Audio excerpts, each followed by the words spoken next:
After multiple delays, Season 7 is finally here. Among captaincy being the main bulk of the update, there are a few changes to the game that have slid into this patch, which in my opinion as a day one player is probably the biggest series of changes we've ever seen to Sea of Thieves. The first changes we see are sloop player respawn locations. New spawn locations have been added between the main deck, map room and lower deck of the boat.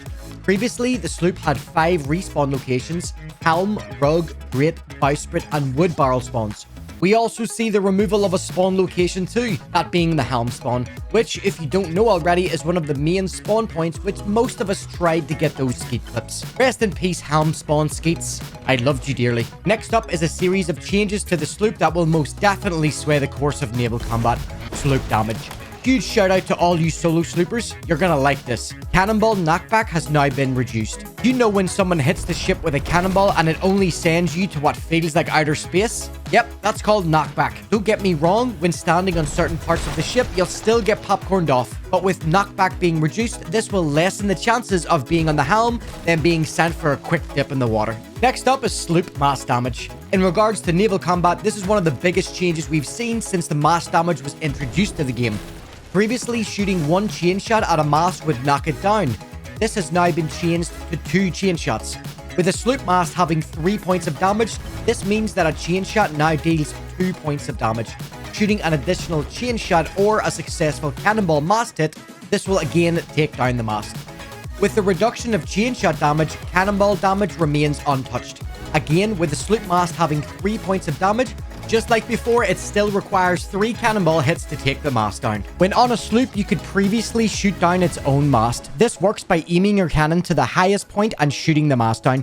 You can still hit the mast itself, but now it does not do any damage at all. This is now patched. Solo sloop respawning has now been reduced to 10 seconds. Yes, that's right, 10 seconds. You'll get one balled and you'll be back on your ship before you know it. This is just over a 40% decrease in solo sloop respawn times, which in the grand scheme of things is pretty large. I feel this is a very good change to help balance those fights with larger crews. The respawn timer change though only affects solo players on sloops. With a duo sloop, aka 2 players, the respawn timer is still 17 seconds. So if you don't like solo slooping, you might want to give it a try now. With new respawn locations, mass damage, and 10-second respawns, this last one tops off the update entirely. No reviving on enemy ships. Reviving a crewmate on an enemy ship has now been completely removed from the game. Once a crewmate dies on an enemy ship, they will automatically be sent to the ferry. This is one major update that Rare have added to the game to help tackle spawn camping. Look, I don't need to tell you what spawn camping is, as I'm pretty sure 100% of you guys watching right now knows what it feels like to be in a spawn camp situation. This now gives the boarding crew one life when trying to sink camp or supply camp, or even those players that just want to do it for fun. This change will help the defending crew break the spawn camp a little easier, but just remember the scuttle or leave game options are still there to be used if you're stuck in a situation.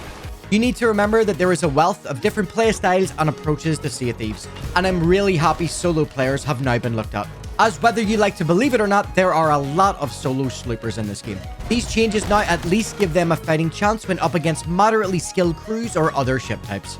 Let me know what your thoughts are on these changes in the comments below. I'd love to see these changes from as many angles as possible. Until the next one, I hope you've enjoyed this video. Thanks for watching, and I'll see you in the next one.